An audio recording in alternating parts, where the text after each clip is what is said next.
What's up, folks? This is Kenny with Just the Right Angle, giving an update on the few things that are going on. I'm going to talk a little bit about the newest piece of propaganda that's out, known as Amazon's Rings of Power. It really shouldn't be called Lord of the Rings. That's just my little intro music there.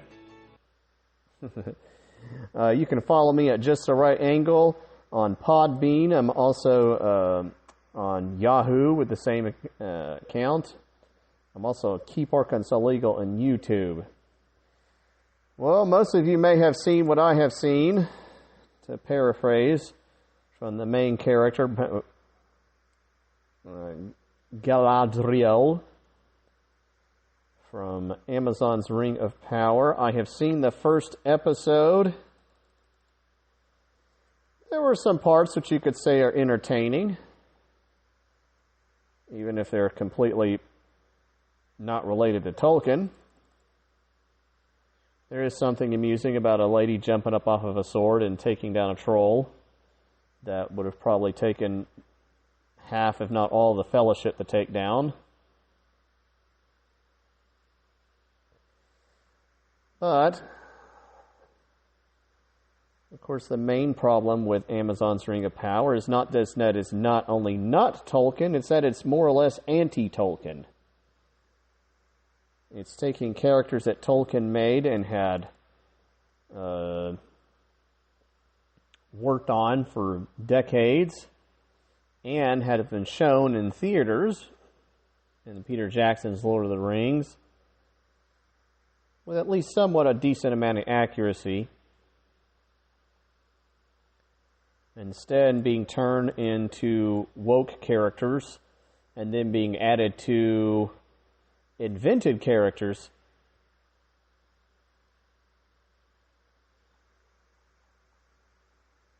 But the premise of the show, and I may spoil it for those who haven't seen it, is Galadriel is on a quest for vengeance like Conan the Barbarian. Nobody believes her for some reason regarding the rising of evil. There's only a very short and sloppy and incorrect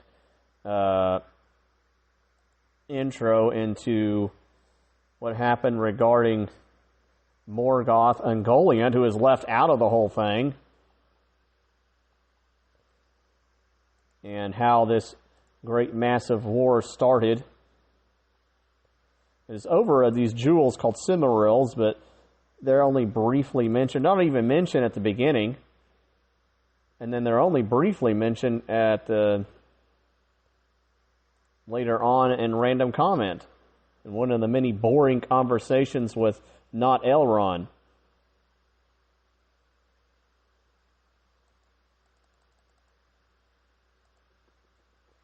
But anyway, Galadriel's brother is killed in battle. That also didn't happen. He was actually killed by a werewolf and then resurrected, which could have been an interesting story, but instead they decided to leave that out too.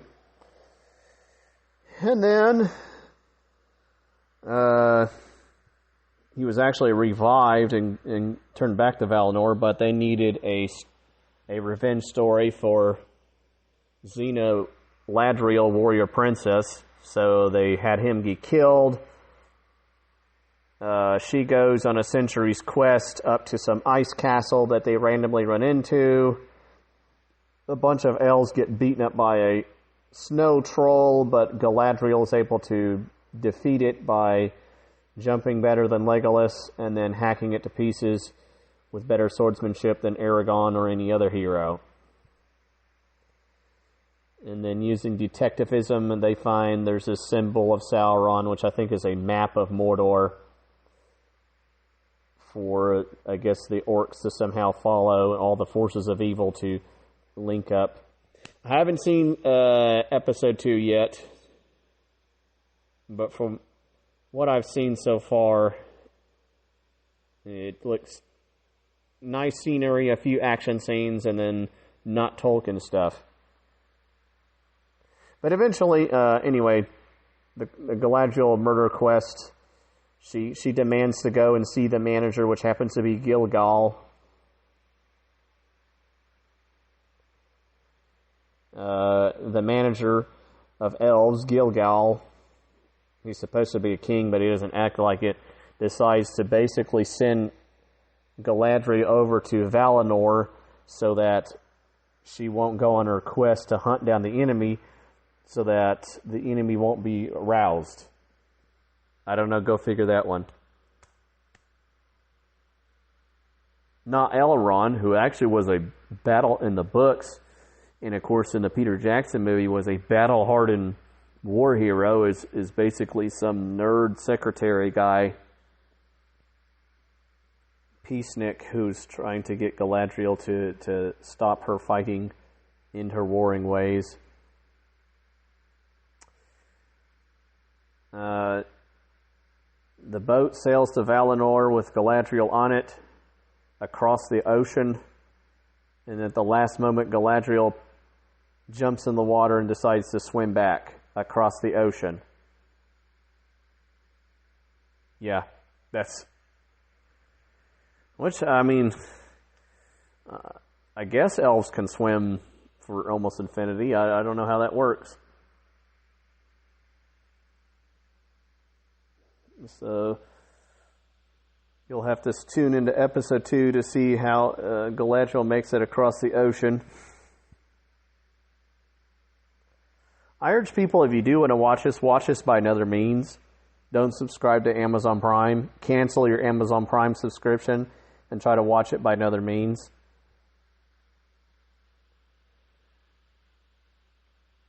And I'm still having a theory as to who the creepy feminem lady is.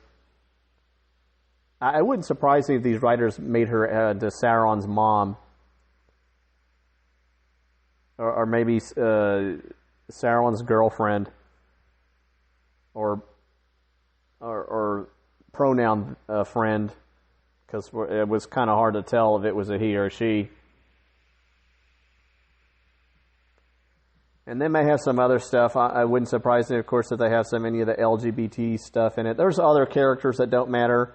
There's the black elf who's there because he's a black elf, and he's over in the orc lands with his girlfriend and his half elf, half human son, illegitimate son, who has found a sword that belongs to probably one of the Nazgul. Maybe he'll become one of the Nazgul. I don't know.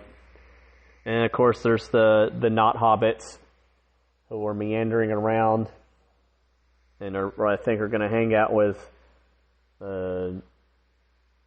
lobotomized Gandalf,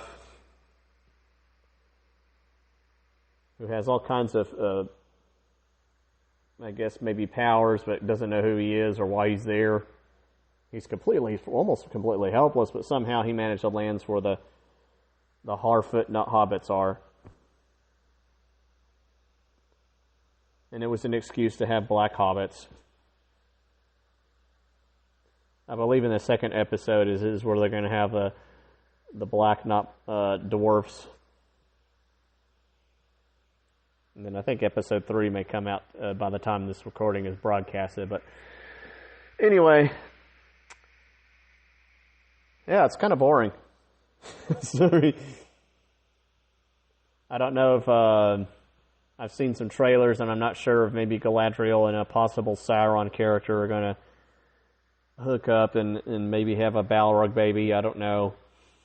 Almost anything can go because they've invented so many characters in this.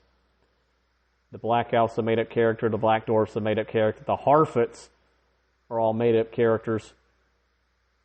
The timeline is smashed and twisted. The characters that they do have are messed up. Gilgal is a guy with a big spear who I think stabbed Sauron. Elrond, as I said before, is a battle-hardened guy. Galadriel was actually the one who stayed back within the kingdom. She was a strong person physically. She was tall, and I think they may describe her as athletic, but she was not a commander of the northern armies wearing armor, wielding a sword. And to just say that isn't misogynistic or racist or any other ism or ists that you want to bring up to defend Rings of Power. Again, Rings of Power's biggest problem is that not only is it not Tolkien, it's anti-Tolkien. It's not the works written by a Catholic who fought in World War I and used writings to fight against Hitler in World War II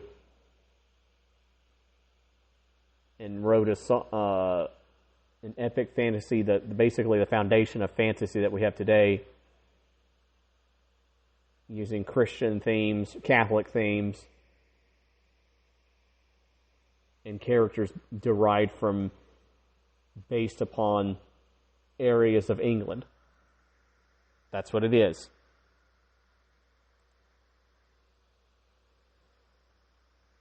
And to twist that is an insult to him and his fans. So, I read The Hobbit when I was many, many years ago. I watched the animation of The Hobbit years before Peter Jackson's movies. I think I had an old record player of it, and it wasn't accurate. It wasn't completely accurate either. It was kind of goofy the way that the people died in the, I think it was 1980s or 79 or 80,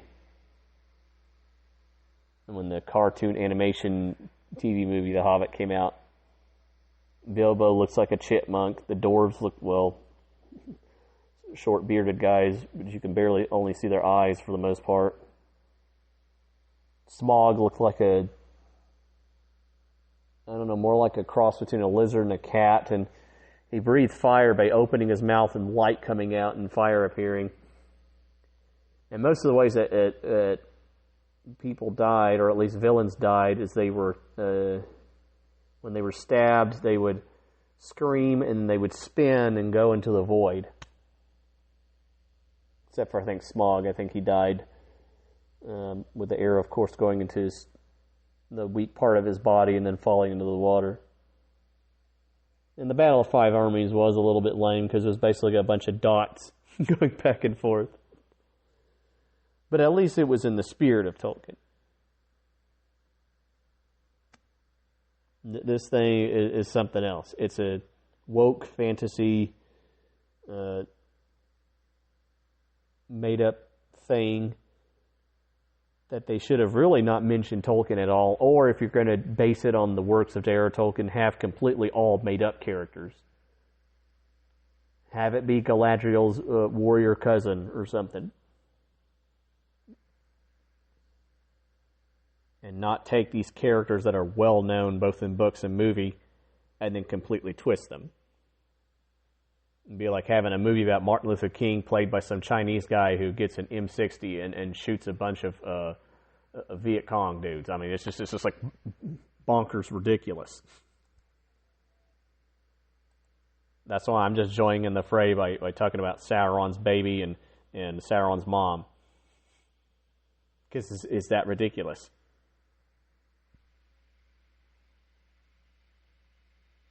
Anyway, let me know what you think. Like, share, and comment. This recording will be up and available for folks to listen in on. Y'all have a good day.